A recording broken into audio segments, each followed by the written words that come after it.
అందరికీ నమస్తే అండి. పేదరికం లేని సమాజం నిర్మాణమే లక్ష్యం. పేదలను సంపన్నులుగా మారుస్తాం, పేదలను ధనికులుగా మారుస్తాం. ఇది తెలుగుదేశం పార్టీ అధినేత చంద్రబాబు గారు పదే పదే చెప్పిన మాటలు. ఆయన ప్రతిపక్షంలో ఉన్న, అధికారంలో ఉన్న రకరకాల ప్రయత్నాలు, ప్రయోగాలు చేస్తూనే ఉంటారు. సో ఆ క్రమంలోనే ఇప్పుడు మళ్ళీ 2029 నాటికి రాష్ట్రంలో 15 లక్షల కుటుంబాలను సంపన్నులుగా మారుస్తాము అని చంద్రబాబు గారు చాలా సందర్భాల్లో చెప్పారు. ఇటీవల కూడా అదే చెప్తున్నారు. అసలు ఈ పేదరికం లేని సమాజం నిర్మించడం సాధ్యమేనా? ఆంధ్రప్రదేశ్ రాష్ట్రంలో పేదరికాన్ని పూర్తిగా నిర్మూలించడం సాధ్యమేనా? అందుకు ఈ P4 కార్యక్రమం ఎంత మేరకు ఉపయోగపడుతుంది అనేది మనం ఒకసారి కొంచెం డెప్త్గా డిస్కస్ చేయాలంటే అసలు రాష్ట్రంలో పేద కుటుంబాలు ఎన్ని ఉన్నాయి? దీన్ని సెట్ చేస్తున్నప్పుడు ఒక 2023-24 ఆ టైంలో ఒక సోషియో ఎకనామిక్ సర్వే ఒకటి వచ్చిందండి. ఆ సెంట్రల్ గవర్నమెంట్ లోక్సభలో ప్రవేశపెట్టిన ఒక నివేదిక ప్రకారం దేశవ్యాప్తంగా 14.96% పేదరికం ఉంటే మన రాష్ట్రంలో 6.06% మంది పేదరికంలో ఉన్నారంట. ఇది 2023-24లో సోషియో ఎకనామిక్ సర్వే ప్రకారం. ఆ తర్వాత ఇంకో సందర్భంలో నీతి ఆయోగ్ ఒక రిపోర్ట్ ఇచ్చింది. 2024 జనవరి 29వ తేదీన నీతి ఆయోగ్ ఇచ్చిన ఒక రిపోర్ట్ ప్రకారం poverty rate in Andhra Pradesh down to 4.2% says NITI Aayog report అని ఒక రిపోర్ట్ వచ్చింది. అలాగే ఇది అంటే మనం మొత్తం ఓవరాల్గా చూసుకుంటే 2015-16 నాటికి మన రాష్ట్రంలో 11.77% ఉన్న పేదరికం 2023 నాటికి 4.2% ఉంది అనేది నీతి ఆయోగ్ రిపోర్ట్ సారాంశం. అంటే పేదరికం తగ్గుతోంది. సో దీనిలో అసలు చంద్రబాబు గారి ప్రయత్నం ఏంటి? ఆయన ఏమనుకుంటున్నారు? ఈ పర్సంటేజ్ లెక్కల ప్రకారం సెంట్రల్ గవర్నమెంట్ లేదా రాష్ట్ర ప్రభుత్వం చేసిన రకరకాల సర్వేల ప్రకారం మన రాష్ట్రంలో సుమారుగా మొత్తం మీద 2,20,00,000 కుటుంబాలు ఉంటే దానిలో సుమారుగా 5% పేదరికంలో ఉన్నారు అనుకుంటే అంటే 11 లక్షల కుటుంబాలు పేదరికంలో ఉన్నట్లు లెక్క. ఈ 11 లక్షల కుటుంబాలు కఠిన పేదరికంలో ఉండగా కాస్త దారిద్ర్యావస్థలో ఉన్నవాళ్ళు, సంపాదన తక్కువ ఉన్నవాళ్ళు, రకరకాల సమస్యలు ఉన్నవాళ్ళు మరొక 10 లక్షల కుటుంబాలు ఉంటారనేది ఒక అంచనా. అంటే ఓవరాల్గా ప్రభుత్వ లెక్కల ప్రకారం 21 లక్షల కుటుంబాలు పేదరికంలో ఉన్నాయి. వారిలో 15 లక్షల కుటుంబాలను 2029 నాటికి ధనికులుగా మార్చాలి. ఇక్కడ పేదరికానికి చంద్రబాబు గారు మందు అని నేను ఎందుకు పెట్టానంటే చంద్రబాబు గారు ఏమి ఇప్పుడే పేదల కోసం ఆలోచించట్లా. ఆయన ఫస్ట్ టైం సీఎంగా ఉన్నప్పుడు 2002లో ఒక రిపోర్ట్ రెడీ చేసిందండి అప్పటి ప్రభుత్వం. మీరు చూడండి, poverty alleviation programmes in Andhra Pradesh and assessment sponsored by planning commission government of India, centre for economic and social studies అంటే బేగంపేట, హైదరాబాద్ 2022 ఆగస్టులో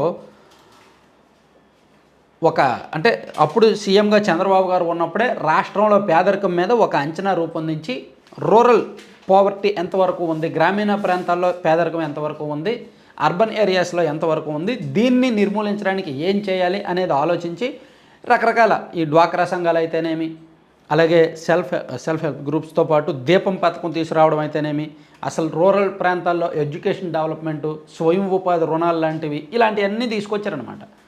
సో మైక్రో లెవెల్లో, గ్రామ స్థాయిలో, సూక్ష్మ స్థాయిలో పేదరికం నిర్మూలన అప్పట్లోనే ప్రణాళికలు వేశారు. ఆ తర్వాత 2004లో ఆయన ఓడిపోయాక మళ్ళీ 2014లో ఆయన సీఎం అయిన తర్వాత మరోసారి 2017లో ఒక రిపోర్ట్ రూపొందించారు.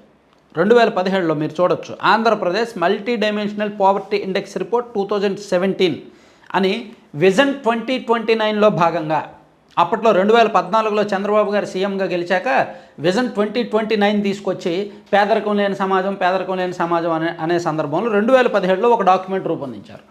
ఆ డాక్యుమెంట్ ప్రకారం కూడా జిల్లాల వారీగా ఏ జిల్లాలో ఎంత పేదరికం ఉంది అనేది లెక్కించి విజయనగరం జిల్లాలోను, కర్నూలు జిల్లాలోను, అనంతపురం జిల్లాలోను ఎక్కువ పేదరికం ఉందని గమనించారు.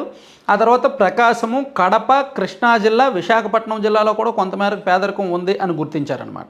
ఇట్లా పేదరికం ఎక్కడెక్కడ ఎక్కువ ఉంది, ఏ ఏ ప్రాంతాలు, ఏ ఏ నియోజకవర్గాలు అనేది సూక్ష్మ స్థాయిలో సర్వే చేసి రిపోర్ట్ రెడీ చేసుకున్నారు. ఆ రిపోర్ట్ రెడీ చేసి దాన్ని అమలు చేద్దాము, ఏదైనా బాగు చేద్దాం అనుకునే టైంకి ఆయన ఓడిపోతున్నారు. 2002లో రిపోర్ట్ రెడీ చేయించారు, 2004లో ఓడిపోయారు, 2017లో రిపోర్ట్ రెడీ చేయించారు, 2019లో ఓడిపోయారు.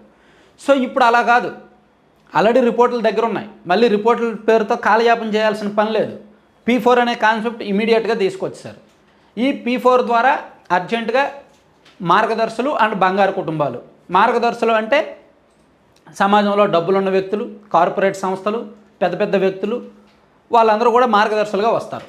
దానిలో సుమారుగా ఇప్పటికీ ప్రభుత్వం చెప్తున్న లెక్కల ప్రకారం 18,000కు పైగా రిజిస్టర్ చేసుకున్నారు. సో వీళ్ళు 1,80,000 కుటుంబాలను ఆల్రెడీ దత్తత తీసుకున్నారు రాష్ట్ర వ్యాప్తంగా. ఒక్కో మార్గదర్శి ఒక 10 కుటుంబాలనో, 15 కుటుంబాలనో, 20 కుటుంబాలనో, 50 కుటుంబాలనో వాళ్ళ తాహత కొద్దీ వీళ్ళు ఏం చేస్తారు, వీళ్ళు P4గా నమోదు చేసుకున్న తర్వాత ఏ ఏ కుటుంబాలను వీళ్ళు అడాప్ట్ చేసుకుంటున్నారు అనేది వెబ్సైట్లో పేర్కొన్న తర్వాత ఆ కుటుంబంలో పిల్లలు చదువుకోవాలన్నా, పిల్లలు స్వయం ఉపాధి అవకాశాలు పొందాలన్నా, ఏమైనా ఒక చిన్నపాటి పరిశ్రమ మైక్రో యూనిట్ ఏమైనా నెలకొల్పాలన్నా, ఇలా వాళ్ళు తమను తాను సంపాదించుకోవడానికి, వాళ్ళను వాళ్ళు సంస్కరించుకోవడానికి కావాల్సిన సహకారం, అది ఆర్థిక సహకారం అయితేనేమి, ఐడియాలజీ సహకారం అయితేనేమి, లేదా వేరే విధంగా రకరకాల సోర్సులు అందించడం అయితేనేమి, మొత్తానికి ఏంటి, వీళ్ళు పైన ఉంటారు మార్గదర్శులు, ఆ బంగారు కుటుంబాలు కింద ఉంటాయి. వీళ్ళు చెయ్యి పెట్టి వాళ్ళని పైకి లాగాలి, పైకి తీసుకొచ్చి ఒక స్టేజ్కి తీసుకురావాలి, వాళ్ళు పేదరికం లేని వ్యక్తులుగా చూడాలి. అది లక్ష్యం అనమాట, ఈ P4 లక్ష్యం అది. సో అందుకే నేను పేదరికానికి చంద్రబాబు గారు మందు అని అందుకే పెట్టా హెడ్డింగ్. నిజంగా ఆయన పేదల కోసం ఆలోచిస్తున్న విధానం బాగుంది, ఆయన తీసుకొస్తున్న కాన్సెప్ట్ బాగుంది. ఈ P4 అనే దానిలో కూడా ఆయన తీసుకొచ్చిన విధానం అంతా కూడా పెర్ఫెక్ట్గా ఉంది. దానికి తగ్గట్టు రకరకాల వ్యక్తుల నుంచి, సొసైటీలో అగ్రస్థానంలో బాగా సంపాదన పరులు, సంపన్న వర్గాల నుంచి రెస్పాన్స్ బాగానే వస్తోంది. సో ఇది కొంచెం డెప్త్గా అమలు చేస్తే మేబీ ఆయన అనుకున్నట్టు 2029 నాటికి 15 లక్షల కుటుంబాల సంపన్నులుగా మారకపోయినప్పటికీ అట్లీస్ట్ ఒక 5 లక్షల కుటుంబాలు మారితే చాలదండి. ఒక 5 లక్షల కుటుంబాలు పేదరికం నుంచి బయటకు వచ్చేస్తే చాలదా? మన రాష్ట్రంలో దేశవ్యాప్తంగా టేబుల్ చూసుకుంటే అక్షరాస్యతలో వెనుకబడి ఉన్నాం, పేదరికంలో మాత్రం పర్వాలేదు, కాస్త మంచి పొజిషన్లోనే ఉన్నాం. పేదరికంలో మరీ ఏమి దిగజారిపోలేదు మనం. దేశవ్యాప్తంగా పేదరికం రేటు 14% ఉంటే మన రాష్ట్రంలో కేవలం అరౌండ్ 4 to 6% కదా లెక్కల ప్రకారం. అలాగే దేశవ్యాప్తంగా అక్షరాస్యత చాలా రాష్ట్రాల్లో 90% అబోవ్ ఉంది, మనం 72%తో అట్టడుగున ఉన్నాం. అంటే మన రాష్ట్రంలో నిరక్షరాస్యత ఉంది, కానీ పేదరికం అంతగా లేదు. దానికి కారణం ఏంటంటే మన దగ్గర ఉన్న చైతన్యం కావచ్చు, మన దగ్గర ఉన్న రకరకాల ఇన్ఫ్రాస్ట్రక్చర్ డెవలప్మెంట్ కావచ్చు, మన దగ్గర ఉన్న వనరులు కావచ్చు, మన దగ్గర ఉన్న ఈ మన ప్రభుత్వాలు గత కొన్ని సంవత్సరాలుగా అమలు చేస్తున్న పథకాలు కావచ్చు, ఇవన్నీ కూడా ఎంతో కొంత ఫలించాయి. బీహార్లో జనాభా ఎక్కువ, అక్షరాస్యత కూడా బాగానే ఉంది, కానీ పేదరికం ఎక్కువ. ఉత్తరప్రదేశ్లో జనాభా ఎక్కువ, అక్షరాస్యత కూడా బాగానే ఉంది, కానీ పేదరికం విపరీతంగా ఉంటుంది. ఒడిశా కూడా అంతే. మన రాష్ట్రంతో పోలిస్తే ఇతర చాలా రాష్ట్రాలు అక్షరాస్యతలో మనకన్నా ముందున్నప్పటికీ పేదరికంలో మనకంటే అట్టడుగునున్నాయన్నమాట. సో మన రాష్ట్రం ఒక రకంగా బెనిఫిట్. ఇంకా అసలు పేదరికం లేని రాష్ట్రంగా చూడాలంటే మాత్రం నిజంగా చంద్రబాబు గారు ఆలోచనలన్నీ అమలైతే, ఈ P4 అనేది పకడ్బందీగా అమలైతే 2029కి కాకపోయినా 2034 నాటికైనా సరే ఒక ఇప్పుడు ఉన్న పేదరికంలో ఒక 70 to 80% పోయే అవకాశం అయితే ఉందన్నమాట.